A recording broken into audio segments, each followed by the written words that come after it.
باہر آپ لے سکتے ہیں۔ اور ٹرانسپورٹ کے لیے اعلان کیا جاتا ہے کہ چکری ٹٹمبر سے لے کر چک ویلی خان ادوال تک مکمل ٹرانسپورٹ کا انتظام کیا گیا ہے۔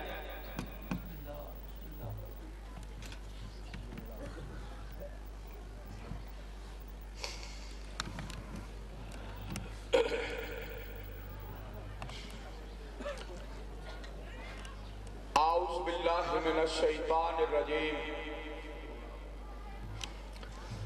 بسم اللہ الرحمن الرحیم الحمدللہ رب العالمین والصلاة والسلام علی سید الانبیاء والمرسلین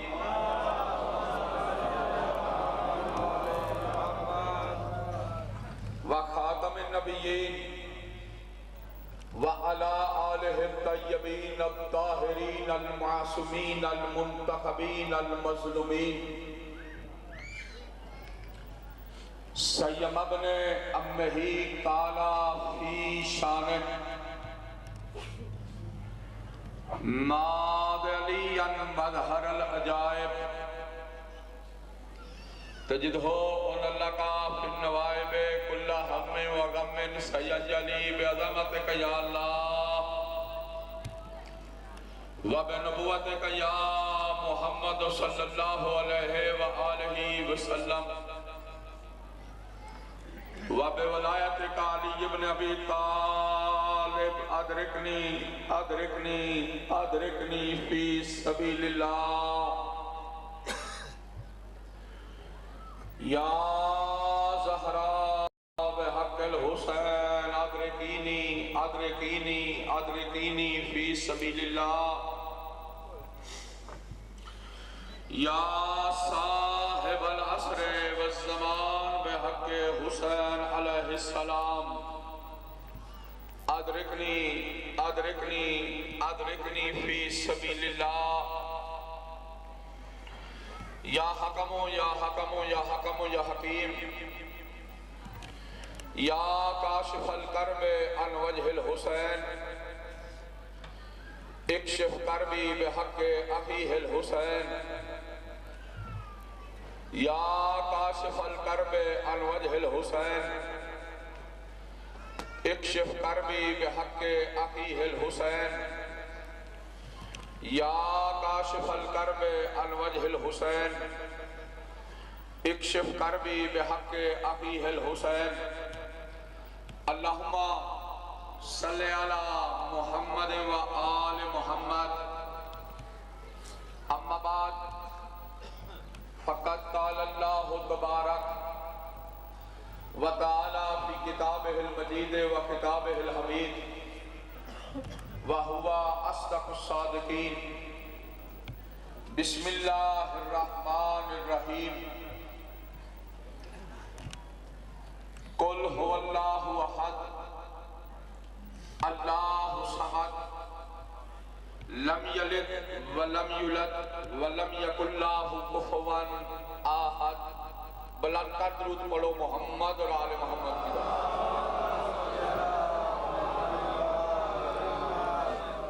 برادران ایمانی سب سے پہلے میری دعا ہے کہ خالق کبریا ہم سب کی اس عبادت کو اپنی بارگاہ عالیہ میں قبول منظور فرمائے جو حاجات جو تمنائیں جو آرزویں لے کر آپ سارے کے سارے مجلس حسین بن علی میں تشریف لائے ہیں صدقہ حسین بن علی کی عزت کا اللہ آپ سب کی حاجات کو پورا فرمائے مالک بانیان کا کیا وہ خرچ اپنی بارگاہ میں قبول منظور فرما جتنے مومن مریض ہیں ان کو شفاء کاملہ عطا فرما جو دنیا سے چلے گئے ان کی قبروں پہ رحمت نازل فرما میرا اللہ تجھے مولا علی اکبر کی جوانی کا واسطہ مولا علی اصغر کی پیاس کا واسطہ جناب زینب عالیہ کی لٹی ہوئی چادر کا واسطہ اب ظلم برداشت نہیں ہوتے ہمارے وارث ہمارے آقا ہمارے مولا صاحب العصر والزمان کا ظہور جلد فرما اے بلند کر درود پڑھو محمد اور آل محمد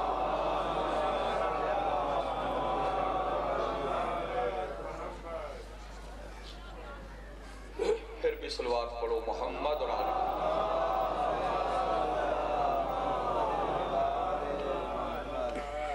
برادران ایمانی، دل تھا کچھ تفصیلی موضوع کو آپ کی نظر کرتا، لیکن ٹائم نے اتنی مہلت نہیں دی۔ جس جگہ پہ رات کو موضوع چھوڑا تھا اسی جگہ سے آگے لے کے چل رہا تو جو ہے آدم سے لے کر خاتم تک سارے نبیوں کی محنت اس پہ تھی کہ دنیا اللہ کو مان جائے۔ تو جو ہے ٹھیک، ہمارے نبی کی پوری زندگی اس پہ تھی کہ دنیا والے اللہ مان جائے۔ نصارہ نجران کے ساتھ مناظرہ ہوا، وہ کہتے تھے عیسیٰ ابن اللہ ہے، پیغمبر فرماتے تھے اللہ کا کوئی بیٹا۔ تو جو ہے کچھ رات کا حصہ اس لیے تاکہ ہر بندے کے ذہن میں مضمون پوری طرح، جب ابن اللہ ہونے پہ نبی نے دلیل دی کہ تمہارے پاس دلیل کیا ہے، انہوں نے کہا چونکہ عیسیٰ کا باپ نہیں۔ نبی دیکھ کر کہنے لگے جس کا باپ نہ ہو اس کو ابن اللہ کہتے ہو، جس آدم کا نہ ماں ہے نہ باپ ہے۔ اللہ اکبر، تھوڑا سا ماحول آپ نے بنانا ہے۔ جس آدم کا نہ ماں نہ باپ، اس آدم کے متعلق تم کیا کہو گے؟ عیسائی نہ مانے۔ جب عیسائی نہ مانے، تاریخ پڑھ کے دیکھ لو، میں نے اسی طرح کتابوں کا مطالعہ کیا ہے جہاں تک مجھے نظر آیا، جب عیسائی نہ مانے انہوں نے نبی پہ سوال کر دیا کہ آپ نے اللہ کا شجرہ نسب بتا۔ خالق نے اسی وقت پوری سورت نازل کی، قل هو اللہ احد لم یلد ولم یولد۔ ٹھیک ہے، تم شجرہ نسب پوچھتے ہو، میرا حبیب کہہ دے قل هو اللہ احد اللہ الصمد، کہ وہ احد ہے، وہ بے نیاز ہے، لم یلد ولم یولد، نہ کسی کا باپ ہے نہ کسی کا، ولم یکن لہ کفوا احد، وہ ہے کہ جس کا زمانے میں کوئی کفو، جس کا کوئی ثانی نہیں ہے۔ ایک صلوات پڑھو، جلدی کرو گا، ٹائم میرے کو بھی کوئی نہیں تو پھر نہیں سارے تک دے تو اڈے والوں نہیں نماز دے کے آ جان بندے تھے پھر روڑا تھے۔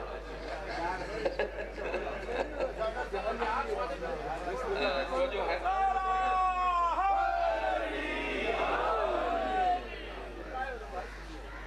پوری توجہ چاہتا ہوں، میرا دل ہے کہ کوئی بات علمی حوالے سے آپ کی نظر ہو جائے۔ جب اللہ کے نبی نے قرآن پڑھ کے سنایا نہ قل هو اللہ احد پوری کی پوری، عیسائی پھر بھی نہ مانے۔ جب عیسائی اللہ کو پھر بھی نہ مانے، اب پیغمبر پریشان، اللہ کا نبی پریشان، خالق کی آواز آئی میرا حبیب پریشان کیوں ہے؟ کہا اللہ پریشان نہ ہوں تو کروں کیا؟ میں نبی تھا، میں نے نبی ہو کے سمجھایا، یہ نہیں سمجھے۔ میں نے نبی ہو کے دلیل دی، یہ تجھے نہیں مانتے۔ ہمارے پاس قرآن تھا، میں نے نبی ہو کے قرآن پڑھ کے سنایا، یہ نہیں مانتے۔ اور اللہ مجھے نہیں تجھے نہیں مانتے۔ میں نے منوانا تیرا وجود ہے، تیرے بارے میں میں نے عقیدہ ٹھیک کرنا، یہ نہیں مانتے۔ میں نبی ہوں، میں نے نبی ہو کے سمجھایا، یہ نہیں مانے۔ قرآن پڑھ کے سنایا، یہ نہیں مانتے۔ اب یہاں پہ ضمیر نقوی کو ایک نتیجہ دینے کی اجازت حاصل ہے نا، اللہ کا نبی ہے، قرآن اس پہ نازل ہو رہا ہے، اللہ کا نبی کہہ رہا ہے اللہ میں نے قرآن پڑھ کے سنایا، یہ نہیں مانے۔ میں نے قرآن پڑھ کے سنایا، یہ نہیں مانے۔ میں کہا کرتا ہوں عقل کے اندھو، جس نبی پہ قرآن نازل ہوا ہے جب اس کے لیے قرآن کافی نہیں تو عرب کے کسی جاہل کے بیٹے کے لیے قرآن کیسے کافی ہوگا؟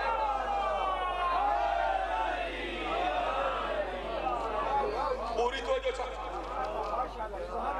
اب جب کہا نا میں نے قرآن پڑھ کے سنایا، یہ میں نے نبی ہو کے سمجھایا، یہ تجھے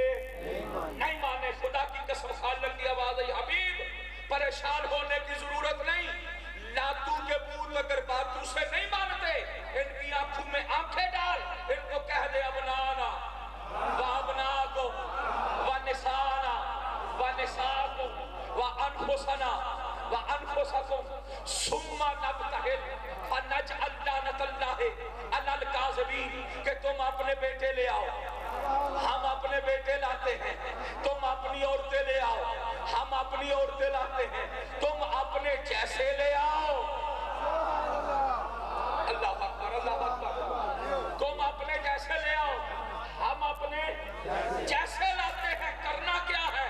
ثم نبتہل فنجعل لعنت اللہ علی الکاذبین، میدان ہوگا جو سچا ہوگا وہ جھوٹے پہ لعنت کرے گا۔ مبالغہ آپ سنتے رہتے ہیں لیکن میں کربلا والوں کا نوکر ہوں، وہاں سے بھیک مانگی ہوئی ہے، جو کچھ انہوں نے عطا کیا وہ آپ کی نظر ضرور کرنا ہے۔ علماء پڑھتے رہتے ہیں، آج تک مبالغہ آپ نے خطبہ کی زبانوں سے سنا ہے ضرور، لیکن میں ضمیر نقوی کا ایک سوال ہے، سارے کے سارے ایک سلوات پڑھو محمد سارے کے سارے علماء سے پوچھ لینا، یہ جو بات کی جاتی ہے کہ اللہ کے رسول نے کہا ابناءنا و ابناءکم و نساءنا و نساءکم، کہ تم اپنے بیٹے لے آؤ ہم اپنے بیٹے لاتے ہیں، تم اپنی عورتیں لے آؤ ہم اپنی عورتیں لاتے ہیں۔ ان بیٹوں سے کون بیٹے مراد تھے؟ تھوڑا سا جاگنا، ان بیٹوں سے کیا وہ جو پادری رسول کے مقابلے میں تھے کیا یہ بات ہو رہی تھی؟ ان پادریوں کو کہا جا رہا تھا کہ تم اپنے بیٹے لے آؤ، تھوڑا سا جاگنا، ان کو کہا جا رہا تھا کہ تم اپنے بیٹے لے آؤ، اور یار یہ توہین رسالت ہے کہ رسالت کے مقابلے میں عرب کے پادریوں کے بیٹے آ جائیں، تو جو ہے یا نہیں؟ اگر پوری تو جو ہے کہ ضمیر نقوی بغیر تفسیر کے بغیر تمہید کے بالکل نتیجے پہ آ جاتا ہوں، خدا کی قسم وہاں پہ مبالغے کے میدان میں وہاں پر ان عرب کے عیسائی اور پادریوں کے بیٹے مراد نہیں تھے، بلکہ اللہ نے یہ کہا تھا، مناظرہ پہلے کس میں ہو رہا تھا کہ عیسائی اللہ عیسیٰ کو ابن اللہ کہتے تھے، مریم کو اللہ کی بیٹی کہتے تھے، مناظرہ اس میں ہو رہا تھا، وہ بات اس کے نتیجے میں مان نہیں رہے تھے۔ اللہ نے کہا حبیب ان کو کہہ دے تم اپنے بیٹے لاؤ میں اپنے بیٹے لاتا ہوں، تم اپنی عورتیں لے آؤ ہم اپنی عورتیں لاتے ہیں۔ ان سے عیسائیوں کے بیٹے مراد نہیں تھے، بلکہ اللہ یہ کہہ رہا تھا میرا حبیب ان کو کہہ دو کہ تم عیسیٰ لے آؤ میں حسین لاتا ہوں، تم مریم لے آؤ میں بطول لاتا ہوں۔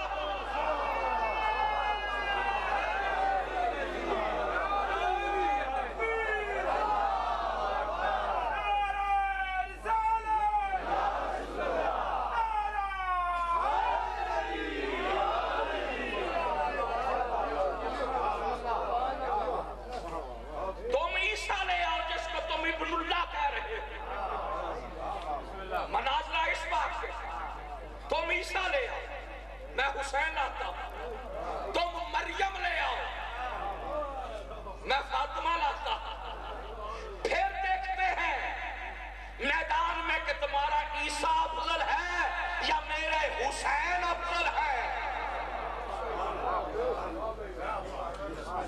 نبی نے تاریخ کی لفظوں کا ذمہ دار جب نبی پہ یہ آیت نازل ہوئی ان میں اعلان کیا، تاریخ بالکل تفاسیر میں اسی طرح درج ہے، نبی آئے جو صحابہ صاحب تھے وہ جانتے تھے، نبی نے پھر بھی نماز مغربین ادا کرنے کے بعد صحابہ کی بزم کو اکٹھا کیا، صحابہ میں اعلان کیا کہ میرا اللہ پہ مناظرہ ہوا تھا، ہائے ہائے ہائے میرا عیسائیوں کے ساتھ اللہ پہ مناظرہ ہوا، انہوں نے اپنی دلیل دی میں نے اپنی دلیل دی، انہوں نے پھر مجھ سے پوچھا میں نے ان کو قرآن پڑھ کے سنایا، اب ان کو کیا آیا کہ صبح تم اپنے لے آؤ ہم اپنے،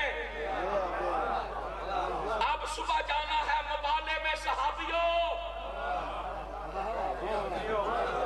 اور یاد رکھو کرنا کیا ہے، جو سچے ہوں گے جھوٹوں پہ لعنت کرنی ہے، صبح جان نبی نے یہ اعلان کر دیا، اب صحابہ بھی تیار، ہر ایک کہتے ہیں یار تلوار کی جنگ نہیں ہے، صبح لعنت کی جنگ، ہر ایک صبح جس کو نبی خود اٹھاتے تھے وہ خود اٹھ کے آیا نبی کے انتظار میں، نبی سے پہلے مسجد نبوی بھری ہاں جانا ہے، جی ہاں۔ نبی نے کہا میں تمہیں روکتا نہیں، کسی کو جانا جس نے ہے میرے ساتھ چلے، لیکن اتنی بات یاد رکھو، آج سے پہلے جتنی جنگیں تھی وہ تھی تلوار کی، تلوار سے بھاگ کے جان بچائی جا سکتی تھی، تلوار سے بھاگ کے جان بچائی جا سکتی تھی۔ آج تلوار کی جنگ نہیں، آج ہے لعنت کی۔ تلوار سے بھاگ کے بچا جایا جاتا ہے، لیکن لعنت سے ٹھیک ہے نا، لعنت پیچھے پیچھے ہے جو بھی۔ اور یاد رکھو روکتا میں کسی کو نہیں، لیکن آج کرنا ہے سچوں نے جھوٹوں پہ لعنت۔ میرے ساتھ وہ چلے جس نے زندگی میں آج تک زبان پہ جھوٹ لایا نہیں۔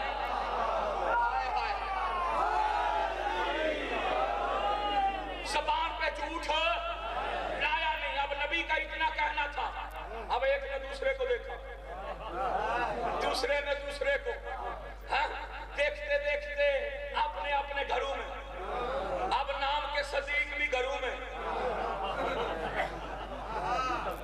ہاں اب ضرورت پڑ گئی کردار کے صدیقوں کی۔ آئے آئے آئے، اب فخر الدین رازی نے تفسیر ابن کثیر میں لکھا، جب رسول کے پاس اس شرط کے بعد پوری مسجد میں کوئی بھی نظر نہ آیا، نہ صدیق نہ صدیقہ، چاہے وہ جس نے زندگی میں کچھ جھوٹ نہیں بولا، یار یہ تو راز آج بھی، یہ بدبخت ڈاکٹر اسرار، وہ اسرار کیسا رہ گیا؟ میرے علی کے بارے میں بکواس کرنے کے بعد اس کی ماں کا راز فاش ہو گیا، وہ اسرار نہیں رہ گیا۔ آج بھی غیرت بکواس کرتا ہے کہ علی نے شراب پی تھی، اور ہم سے نہ جواب لے، یہ تاریخ پر تجھے تو جواب تاریخ نے دیا ہوا کہ تیرے بنائے ہوئے جن کو تم خلیفہ کہتے ہو، ایک خلیفہ محترم کے بیٹے نے پی لی تھی شراب، ایک کے بیٹے نے پی لی تھی شراب، شراب پینے کے بعد شراب کا پتہ چل گیا باپ کو، باپ تھا خلیفۃ المسلمین، باپ نے اپنی عدالت کو قائم کرتے ہوئے کہا بیٹا میں ہوں خلیفۃ المسلمین، میں اپنے بیٹے کا قصور بھی برداشت نہیں کر سکتا، میں لہذا تجھ پہ حد جاری کرنا چاہتا ہوں۔ بیٹے نے بھی کہا بابا پھر ٹھیک ہے، بابا حد جاری کرو، بالکل ٹھیک ہے، میں بھی حد جاری ہونے کے لیے تیار ہوں، مجھ میں غلطی آ گئی ہے، شراب پی لیا، میں بھی تیار ہوں۔ اب خلیفۃ المسلمین نے اعلان کر دیا کہ صبح خلیفۃ المسلمین کے بیٹے کو شراب پینے کی حد میں کوڑے لگائے جائیں گے، سارے کٹھے ہو جاؤ۔ اب سارا عرب کٹھا، جہاں جہاں تک لوگ تھے آ سکتے تھے وہ کٹھے ہوئے۔ اب باپ بیٹے کو دیکھ رہا ہے، بیٹا باپ کو دیکھ رہا ہے، حد کے جاری کرنے کو بیٹا کہتا ہے بابا جلدی کرو، حد جاری کرو، کہتا ہے پھر حکم دیتا ہوں۔ اس وقت بیٹے نے کہا بابا بے شک حد جاری کرو، لیکن بھرے ہوئے اس مجمع میں مجھ پہ حد وہ جاری کرے جس نے خود کبھی شراب نہ پی ہو۔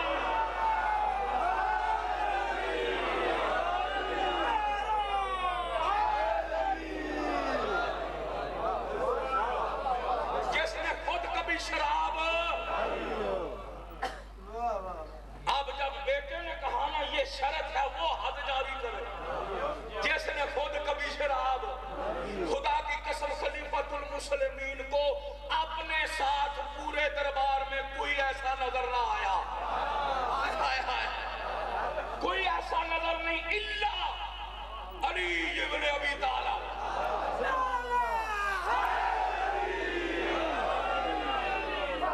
یا علی تھے یا علی کے دونوں بیٹے تھے،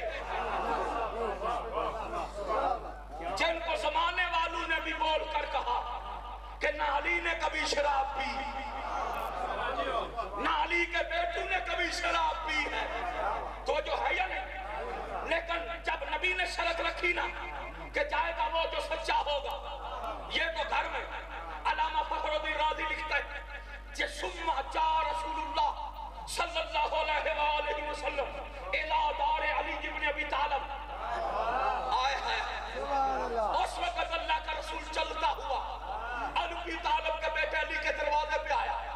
دستک دے کے انما یرید اللہ کی تلاوت کر کے اندر جا کے داخل ہو کے علی کو بھی دیکھا, بیٹی کو بھی دیکھا.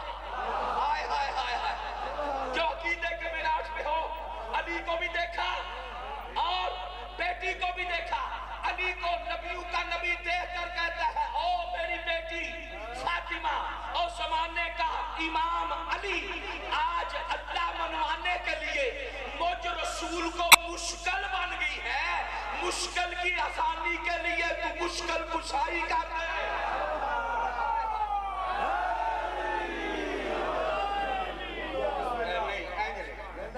جتنی محنت میں کر رہا ہوں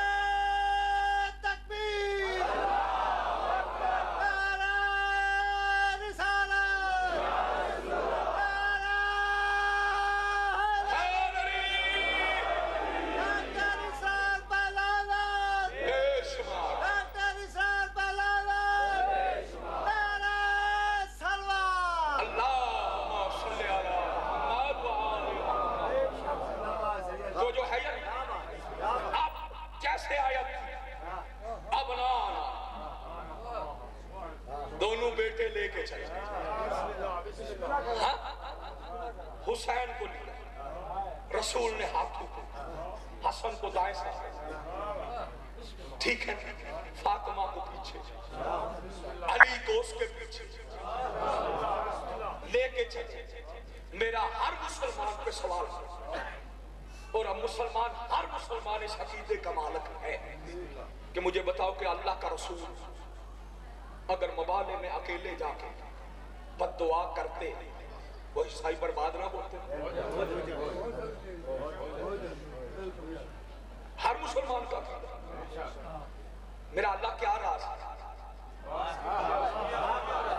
تیرا حبیب پاس ہے, اپنے حبیب کو کہہ دستے بد دعا بلند کر تو ان کو برباد کر. کہا نہیں, اگر آج مبادے کی جنگ جو ہے یہ تلوار کی نہیں, یہ ہے لعنت. اگر آج میں صرف رسول کو کہہ دوں وہ بد دعا کرے یہ عیسائی برباد ہو جائے, میرا رسول لعنت کرے یہ برباد ہو جائے, تو پھر 14ویں صدی کے ملا نے کہہ دینا تھا کہ جو مصطفیٰ سے ٹکرائے بس وہی لعنتی ہوا کرتا ہے.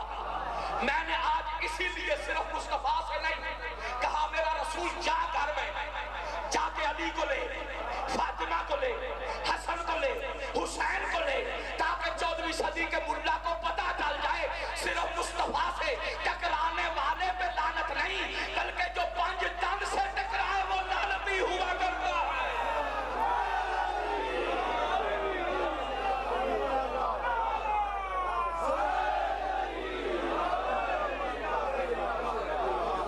جو 5 تن سے ٹکرائے, ٹھیک ہے نا. اب لے کے چلے انداز کیا جو کچھ علامہ سین چشتی نے کتاب لکھی البطول, اس میں یہ بات درج ہے جو پڑھنے لگا. کہتے ہیں لے کے چلا ہے اللہ کا رسول اس طرح, ہاتھوں پہ حسین, دائیں انگشت کے ساتھ حسن, پیچھے ہے فاطمہ, ان کے پیچھے ہے علی. علامہ صاحب چشتی نے بڑی لطافت والا جملہ لکھا, کہا کہ یہ ترتیب کیوں بنائی؟ ایک تو نص قرآن, جیسا قرآن کہہ رہا تھا ویسے لے کے چلے. دوسرا وہ کہتے ہیں چونکہ جاگنا آپ ہے. عظمت فاطمہ کا جملہ بہت بڑا عظیم جملہ انہوں نے لکھا, کہا آج یہ ترتیب رسول اس لیے بنائی, آگے رسول, پیچھے علی, آگے نبیوں کا نبی, پیچھے اماموں کا امام, آئے ہے درمیان میں ہے فاطمہ, آگے رسول رکھتا ہے قدم, رسول اٹھاتا ہے, رسول کے نقش قدم پہ آتا ہے فاطمہ کا قدم, فاطمہ قدم اٹھاتی ہے, اوپر آتا ہے علی کا قدم. علامہ سیم چشتی لکھتے ہیں خدا کی قسم اللہ ان کو اس بات کا بہت بڑا اجر عطا کرے, فرماتے ہیں اللہ کے رسول نے ترتیب اس لیے یہ بنائی کہ درمیان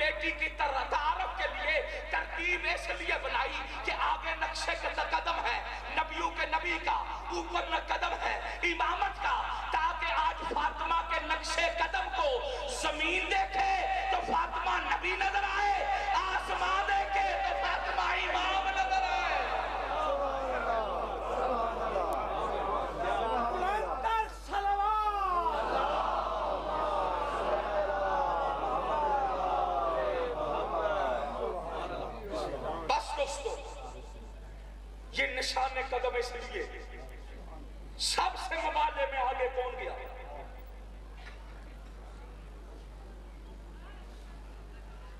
ترتیب پڑھ لو، مبالغے میں سب سے آگے جانے والا رسول نہیں،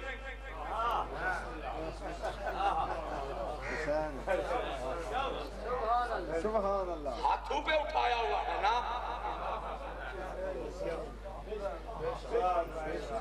مبالغے کے میدان میں سب سے آگے جانے والا حسین اٹھایا ہوا۔ میں کہتا ہوں اللہ کا نبی خود کیوں زحمت کر رہے ہو؟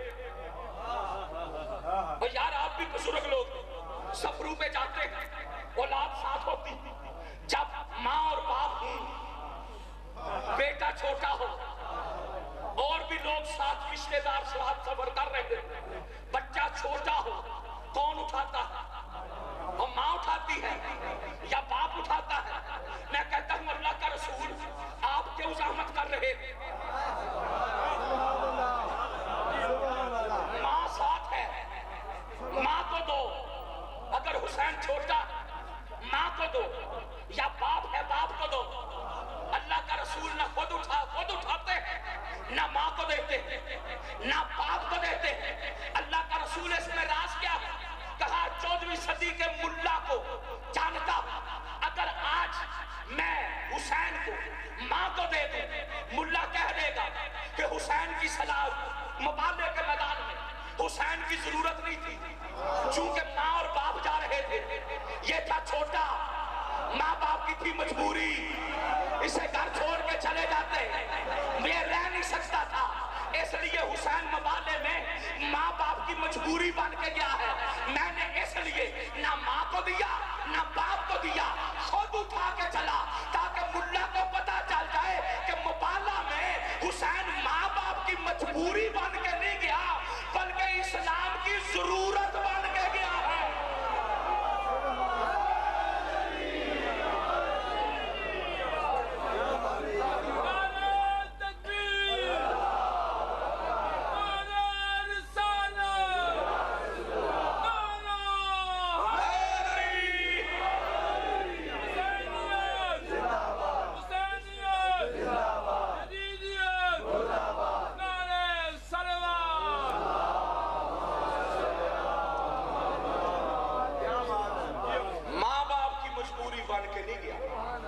حسین مبالغے میں اسلام کی ضرورت بن گیا، اسلام بچانے گئے۔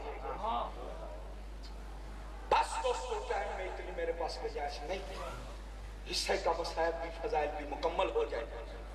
آج پوچھتے ہو حسین کربلا میں بچوں کو کیوں لے گیا؟ خدا کی قسم اگر مبالغے کے میدان میں اللہ کا رسول حسین کو اٹھا کے نہ لے کے جاتا،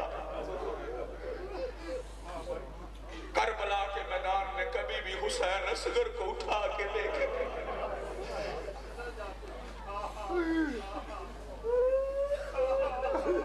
اجرکم اللہ، اللہ کوئی غم نہ دے سوائے غم شبیر کے۔ ڈرتا ہوں مومنوں کے دل نازک ہے، اپنے حصے کا مصائب ضرور پڑھوں گا۔ یار کوئی بھی مسافر کو سفر سے جب واپس آیا اپنے شہر کی دیواروں کو دیکھے، اس کا دل خوش ہو، اس میں تبدیلی وجد آ جاتا ہے۔ کائنات میں ہر مسافر سفر سے واپس آئے اپنے وطن کی دیواریں دیکھے دل خوش ہوتا ہے۔ پوری کائنات میں ایک علی کی بیٹی زینب ہے، جب 1 سال کے بعد مدینے واپس آئی ہے نا، نانا کے شہر کو دیکھ کے کہتی ہے مدینہ تو جنت اللہ